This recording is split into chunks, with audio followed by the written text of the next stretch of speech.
আসসালামু আলাইকুম। নবম শ্রেণীর শিক্ষার্থীরা, তোমাদের সবাইকে গণিত ক্লাসে স্বাগত জানাচ্ছি। তোমাদের সাথে একটা ওরিয়েন্টেশন ক্লাস আমার হয়েছে, সেখানে চ্যাপ্টার 1 সম্পর্কে আমি একটা টিউটোরিয়াল দিব, এটা বলেছিলাম। তো আজকে টিউটোরিয়ালটা দিচ্ছি, তোমরা দেখবে। তোমাদেরকে এর মধ্যে 3টা পেজের ছবি আমি পাঠিয়েছি, সেই পেজগুলো তোমরা নিশ্চয়ই পড়েছো। আর এখানে যে সংজ্ঞাগুলো আছে সেই সংজ্ঞাগুলো এখন ভিডিওতে বুঝালে হয়তো নাও বুঝতে পারো। তো এর মধ্যে তোমরা পড়েছো স্বাভাবিক সংখ্যা, পড়েছো। এখানে স্বাভাবিক সংখ্যা হচ্ছে 1 2 3 4, ঠিক আছে? এইগুলো সংখ্যা হচ্ছে স্বাভাবিক সংখ্যা।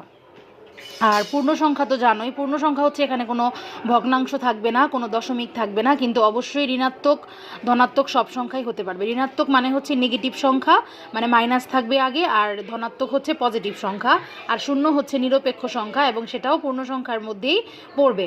আর ভগ্নাংশ তো জানোই যে ভগ্নাংশ হচ্ছে p/q আকার, মানে হচ্ছে একটা লব থাকবে, একটা হর থাকবে, এবং এই হরটা অবশ্যই একের সমান হতে পারবে না, ঠিক আছে? আর লবটা শূন্যের সমান হতে পারবে না, এখানে শর্তটা দেওয়া আছে, দেখতে পাচ্ছ তোমরা। আর প্রকৃত ভগ্নাংশ অপ্রকৃত ভগ্নাংশ তো সবাই চিনেছই। আর মূলদ সংখ্যা কাকে বলে? মূলদ সংখ্যা হচ্ছে যেই সংখ্যাগুলোকে আমরা p/q আকারে প্রকাশ করতে পারবো, সেই সংখ্যাটা হচ্ছে মূলদ সংখ্যা। যেমন সব দশমিক সংখ্যাকে কিন্তু তুমি ভগ্নাংশ আকারে প্রকাশ করতে পারবে, কিন্তু কিছু কিছু সংখ্যা আছে, যেমন অসীম সংখ্যা, ঠিক আছে? মানে যেতেই থাকবে, ভাগ করলে ওইটার আর কোনো ভাগশেষ আসবে না, মানে ভাগশেষ আসতেই থাকবে। তো ওই সংখ্যাগুলো হচ্ছে তোমার অমূলদ সংখ্যা। যেমন 0.312 এরকম ডট ডট ডট, মানে আসতেই থাকলো, মানে 3 বারবার আসতেই আছে। তো এই সংখ্যাগুলোকে কিন্তু আমি ভগ্নাংশে প্রকাশ করতে পারবো না। যেমন আমি যদি শুধু 0.31ও লিখি, তাহলে এটাকে আমি 31/100 লিখতে পারবো, তাহলে এটা একটা মূলদ সংখ্যা হচ্ছে, কারণ আমরা এটাকে ভগ্নাংশে প্রকাশ করতে পারবো। কিন্তু আমি যদি 31, তারপর 2 3 এগুলো বারবার রিপিটই হতে থাকে, তাহলে আমরা কিন্তু এটাকে ভগ্নাংশে প্রকাশ করতে পারবো না, কারণ আমরা তো জানিই না যে এটার সীমাটা কোথায়, এটা অসীমভাবেই যেতে থাকবে। সো এটা অমূলদ সংখ্যা হয়ে যাবে। ওকে, এরপর হচ্ছে দশমিক সংখ্যা। দশমিক সংখ্যা তো বোঝোই দশমিকটা কি। এই যে এরকম দশমিক সংখ্যা আছে। তারপর হচ্ছে সসীম দশমিক সংখ্যা। সসীম দশমিক সংখ্যা হচ্ছে যেমন এই যে 0.31, এটার একটা সীমা আছে, মানে 31 পর্যন্ত আর যাবে না এটা, ঠিক আছে? কিন্তু অসীম দশমিক হচ্ছে এই যে এগুলা হচ্ছে অসীম দশমিক সংখ্যা, এবং এগুলো সামনে আরও ডিটেলসের অঙ্ক আছে, এগুলো থেকে সেগুলো তোমরা করবে, ঠিক আছে? তারপর এখন এখানে উদাহরণগুলো আছে, আর এই জিনিসগুলো তোমরা এমসিকিউ এর জন্য পড়বে, কারণ এগুলো এই শর্তগুলো থেকে এমসিকিউ আসে, শর্তগুলো ভালো করে পড়বে। আর এখানে আমরা একবারে এই পার্ট পর্যন্ত যেটা আছে, এই পার্ট পর্যন্ত হচ্ছে মানে পেজ 5 পর্যন্ত তোমার অনুশীলনের মধ্যে যে অঙ্ক আছে সেইটা আমি বুঝাবো আজকে, মানে প্রথম টিউটোরিয়ালে সেইটা বুঝাবো। তো প্রথমে এখানে 8 পর্যন্ত হচ্ছে তোমার এমসিকিউ, আর 9 থেকে মূলত অঙ্ক শুরু। তো প্রথমে একটা পপুলার ম্যাথ আছে এই চ্যাপ্টারে, সেটা হচ্ছে প্রমাণ করো যে প্রতিটি সংখ্যা অমূলদ। মানে এখানে √5 √7 আর √10 এগুলো অমূলদ সংখ্যা। তোমার এখানে √2 আসতে পারে, √3ও আসতে পারে। তো সবগুলোর জন্য তুমি একটা রুলসই ফলো করবে, সেই একটা রুলস আমি তোমাদেরকে এখন বুঝিয়ে দিচ্ছি। তো প্রথমে আমি প্রশ্নটা তুলে নিয়েছি, √5 একটি প্রমাণ করো, যে এরকম প্রশ্নটা আসবে যে প্রমাণ করো √5 একটি অমূলদ সংখ্যা। তো এটা যদি অমূলদ সংখ্যা প্রমাণ করতে বলেছে যেহেতু, তার মানে আমাদের এটা আগে প্রমাণ করতে হবে যে √5 মূলদ কিনা। যদি আমরা এটা প্রমাণ করতে পারি যে √5 মূলদ না, তার মানে অবশ্যই অমূলদ হবে। তাহলে আমি এখানে লিখেছি মনে করি √5 একটি মূলদ সংখ্যা। তো এখানে একটু ওভার রাইটিং হয়েছে। সুতরাং যেহেতু এটা একটা মূলদ সংখ্যা, তো মূলদ সংখ্যার সংজ্ঞায় তোমরা দেখেছো যে মূলদ সংখ্যাকে আমরা p/q আকারে প্রকাশ করেছি। তাহলে √5 হচ্ছে p/q ধরবো, √5 = p/q। যদি এখানে √2 হতো তাহলে আমরা এটাকে p/q ধরতাম। তাহলে p আর q এর পরিচয়টা এখানে দিচ্ছি। এখানে p ও q হচ্ছে পরস্পর সহমৌলিক। সহমৌলিক সংখ্যাটা তোমরা ক্লাস 6-এ পড়েছো, সহমৌলিকটা কি, যে দুইটা সংখ্যা সহমৌলিক কখন হবে? যখন এদের মধ্যে সাধারণ গুণনীয়ক 1 ছাড়া আর কিছু থাকবে না, ঠিক আছে? তো p/q হচ্ছে সহমৌলিক, আর p, q > 1 হবে, ঠিক আছে? তো আমরা এখন এটাকে বর্গ করছি। দেখো দুই পাশে বর্গ করব, বর্গ করাটা সিস্টেম তোমরা জানো। বর্গ করলে 5টা √5 5 হয়ে যাবে, আর এটা p²/q² হবে। এগুলো কিন্তু সব অমূলদ সংখ্যা নির্ণয়ের জন্য সেম রুলসই হবে। 2 বললেও 2ই হবে, এখানে 2 হবে আগে আর কি। তো এখানে আমি করেছি কি সবগুলোকে, মানে দুই পাশের সংখ্যাকে আমি কিউ দ্বারা গুণ করেছি, ঠিক আছে? দুই পাশকে আমি কিউ দ্বারা গুণ করেছি। তো তো কিউ দিয়ে গুণ করলে দেখো কিউ স্কোয়ার আর কিউ এ কাটা চলে যাচ্ছে, নিচে শুধু কিউ থাকতেছে।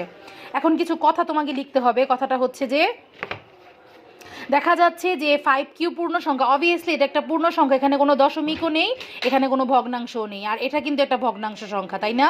লিখবে যে যেহেতু দেখা যাচ্ছে 5Q একটি পূর্ণ সংখ্যা, কিন্তু p²/q পূর্ণ সংখ্যা নয়, কারণ p ও q হচ্ছে পরস্পর সহমৌলিক এবং q ইজ গ্রেটার দেন 1।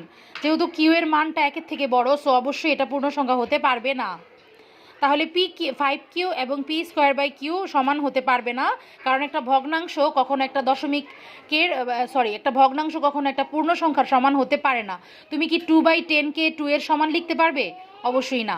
ঠিক আছে, তো অর্থাৎ 5Q is not equal to p²/q, তার মানে 5Q p²/q এর সমান হতে পারবে না। সুতরাং 5Qকে p/q আকারে প্রকাশ করা যাবে না, অর্থাৎ √5 is not equal to p/q। ঠিক আছে, তার মানে √5কে p/q আকারে প্রকাশ করা যাচ্ছে না, যেহেতু দুইটা সমান হচ্ছে না। সুতরাং যেহেতু p/q আকারে প্রকাশ করা যাচ্ছে না, তাহলে এটা অবশ্যই একটা অমূলদ সংখ্যা হবে, মানে মূলদ তো আর হচ্ছে না, কারণ p/q আকারে তো প্রকাশ করতে পারবো না। ওকে, তো এটা হচ্ছে √5 একটি অমূলদ সংখ্যার একটা টপিকস। ঠিক আছে, এরপর 10 নম্বর অঙ্কে বলেছে 0.31 এবং 0.12 এর মধ্যে দুটি অমূলদ সংখ্যা নির্ণয় করো। আমি তোমাদের আগেই বলেছি অমূলদ সংখ্যা হচ্ছে অসীম যাবে, মানে দশমিকের পরে অনেক সংখ্যা থাকবে, মানে কোনো শেষ নাই এটার। তো প্রথমে অঙ্কটা আমি তুলে নিয়েছি, সংখ্যা দুটি 0.31 এবং 0.12। প্রথমে লিখবে ধরি, মানে তোমাকে 0.12 এবং 0.31 এর মধ্যে দুইটা সংখ্যা ধরতে হবে, যেটা 0.12 থেকে বড় এবং 0.31 থেকে বড়, ছোট। 0.12 থেকে বড় আর 31 থেকে ছোট। ঠিক আছে, তো এখানে তুমি কি সংখ্যা ধরতে পারো, মানে এই অঙ্কটা এমন একটা অঙ্ক যেটার উত্তর তোমার ইচ্ছা মতো তুমি লিখতে পারবা, তোমার যা ইচ্ছা তা তুমি উত্তর লিখতে পারবা, কিন্তু অবশ্যই এই রেঞ্জের মধ্যে থাকতে হবে, বুঝেছো? তো আমি এখানে দুইটা সংখ্যা ধরে নিয়েছি, a/b এভাবে ধরে নিয়েছি। তারপরে সুতরাং আমরা পাই লিখবে যে প্রথম সংখ্যাটা লিখবে, এটা কিন্তু লেস দেন, এই যে এখানে প্রথম সংখ্যা হচ্ছে ছোটটা লিখবে 0.12 থেকে 0.12 লেস দেন এটা, মানে এটা তুমি তোমার ইচ্ছা মতো ধরতে পারবে, অবশ্যই ডট ডট হতে হবে, কারণ ডট ডট না হলে কিন্তু অমূলদ হবে না। আবার বলছি, ডট ডট না হলে কিন্তু অমূলদ হবে না। তাহলে আমি এখানে লিখেছি 0.123.00, তুমি চাইলে 124 লিখতে পারো, তুমি চাইলে 125 লিখতে পারো, পরে কিন্তু আবার 125 লিখেছি আমি, 126 লিখতে পারো। মোট কথা 31 থেকে বড় হতে হবে, 31 এর ছোট হতে হবে, মানে 0.31 এর ছোট হতে হবে। তো আমি এখানে লিখেছি লেস দেন এত, প্রথমটা লিখেছি আগে, তারপরে মাঝখানের সংখ্যাটা লিখেছি, আর এরপরে দ্বিতীয় সংখ্যাটা মানে বিটা লিখেছি। তো এরপরে আমি কিছু কথা লিখেছি, অর্থাৎ 0.31 এবং 0.12 এর মাঝে এ ও বি অবস্থিত, এটা তো বুঝতেই পেরেছ। এবং বাস্তব সংখ্যা, অবশ্যই এটা বাস্তব সংখ্যা, অবাস্তবটা আমি ক্লাসে বুঝাবো যে অবাস্তবটা আসলে কি। আবার এ ও বিকে ভগ্নাংশে প্রকাশ করা যাবে না, তাই না? এত বড় একটা দশমিক, তারপরে আবার ডট ডট আছে, আমরা তো জানি না যে এটার লিমিটটা কোথায়, সেজন্য আমরা এটাকে ভগ্নাংশে প্রকাশ করতে পারবো না। অতএব এ ও বি দুটি অমূলদ সংখ্যা, যা 0.31 ও 0.12 এর মধ্যে অবস্থিত। ঠিক আছে, সবাই বুঝতে পেরেছ? এবার আমরা নেক্সট অঙ্কে যাচ্ছি। এরপর যে ম্যাথটা আছে সেটা হচ্ছে 1/√2 এবং √2 এর মধ্যে মূলদ এবং অমূলদ সংখ্যা নির্ণয় করো। তার মানে একটা মূলদ সংখ্যা আর একটা অমূলদ সংখ্যা তোমাকে বের করতে হবে 1/√2 এবং √2 এর মধ্যে।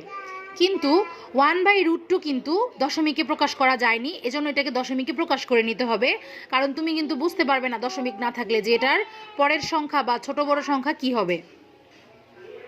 তো আমি প্রথমে যে কাজটা করেছি সেটা হচ্ছে 1/√2 সমান এটা লিখেছি এবং √3 সমান এটা লিখেছি, মানে √2, মানে এগুলোকে তুমি ক্যালকুলেশন করে দেখবে যে কোনটা কত হয়। √2 কিন্তু একটা অসীম সংখ্যা, অমূলদ সংখ্যাও।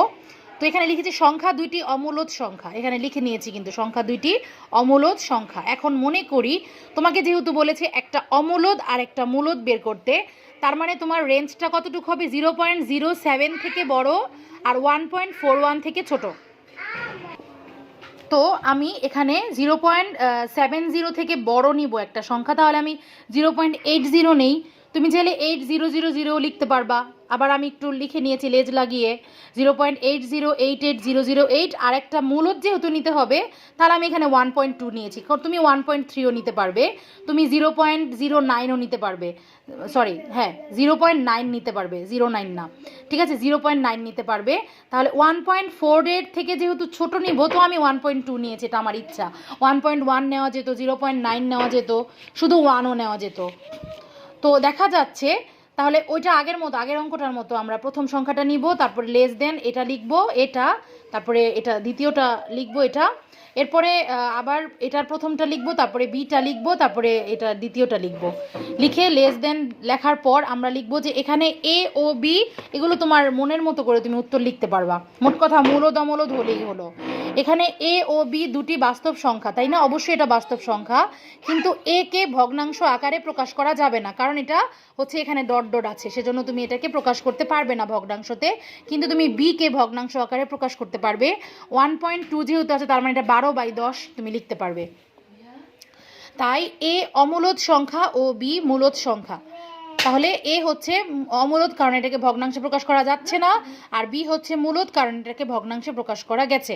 অতএব নির্ণয় অমূলদ সংখ্যা এটা আর এটা, ঠিক আছে? তো এখানে এরকম দুইটা অঙ্কই ছিল, আরও অনেক ধরনের অঙ্ক তোমরা যখন টেস্ট পেপার সলভ করবে তখন পাবে। এখন আমরা 11 নম্বর অঙ্কটায় চলে যাচ্ছি। 11 নম্বর অঙ্ক হচ্ছে 11 ক, প্রমাণ করো যে যে কোনো বিজোড় পূর্ণ সংখ্যার বর্গ একটি বিজোড় সংখ্যা। বিজোড় পূর্ণ সংখ্যা, তাহলে আমি তো জানি না বিজোড় সংখ্যাটা আসলে কোনটা নিব, কারণ বিজোড় অনেক আছে। তো আমরা একটা বিজোড়ের সাধারণ রাশি নিব। তোমরা ক্লাস 8-এ নিশ্চয়ই পড়েছো, বিজোড়ের সাধারণ রাশি হচ্ছে 2n + 1। এখানে তুমি n এর মান যাই বসাও না কেন, মান অলওয়েজ বিজোড়ই আসবে। 1 বসালে দেখো 3 আসতেছে, 2 বসালে হচ্ছে 5 আসছে, তাহলে কিন্তু বিজোড় সংখ্যাই হলো, তাই না? তাহলে এখানে এজন্য লিখে নিবে, মনে করি বিজোড় পূর্ণ সংখ্যা 2n + 1, এবং এটাকে যেহেতু বর্গ করতে বলেছে, যে প্রশ্নে কিন্তু বলেছে বর্গ, বিজোড় পূর্ণ সংখ্যার বর্গ, তাহলে আমি এটাকে বর্গ করে নিচ্ছি। বর্গের সূত্র দিয়ে তোমরা পারো, এটা আমার নতুন করে বলার দরকার নাই, এটা তোমরা পারো। তো এরপর আমি করেছি হচ্ছে 4n কে কমন নিয়েছি, যে 4n কে আমি কমন নিয়েছি। দেখো 4n কমন নেওয়ার পর আমি এখানে পেলাম 4n × n + 1 + 1, এই +1টা এখানে লিখে দিয়েছি।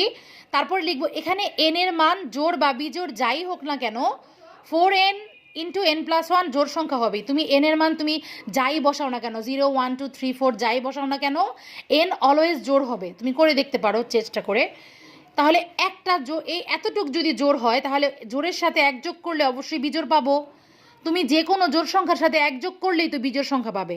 তাহলে এতটুক যদি জোড় হয়, তাহলে অবভিয়াসলি এই পুরো সংখ্যাটা একটা বিজোড় সংখ্যা।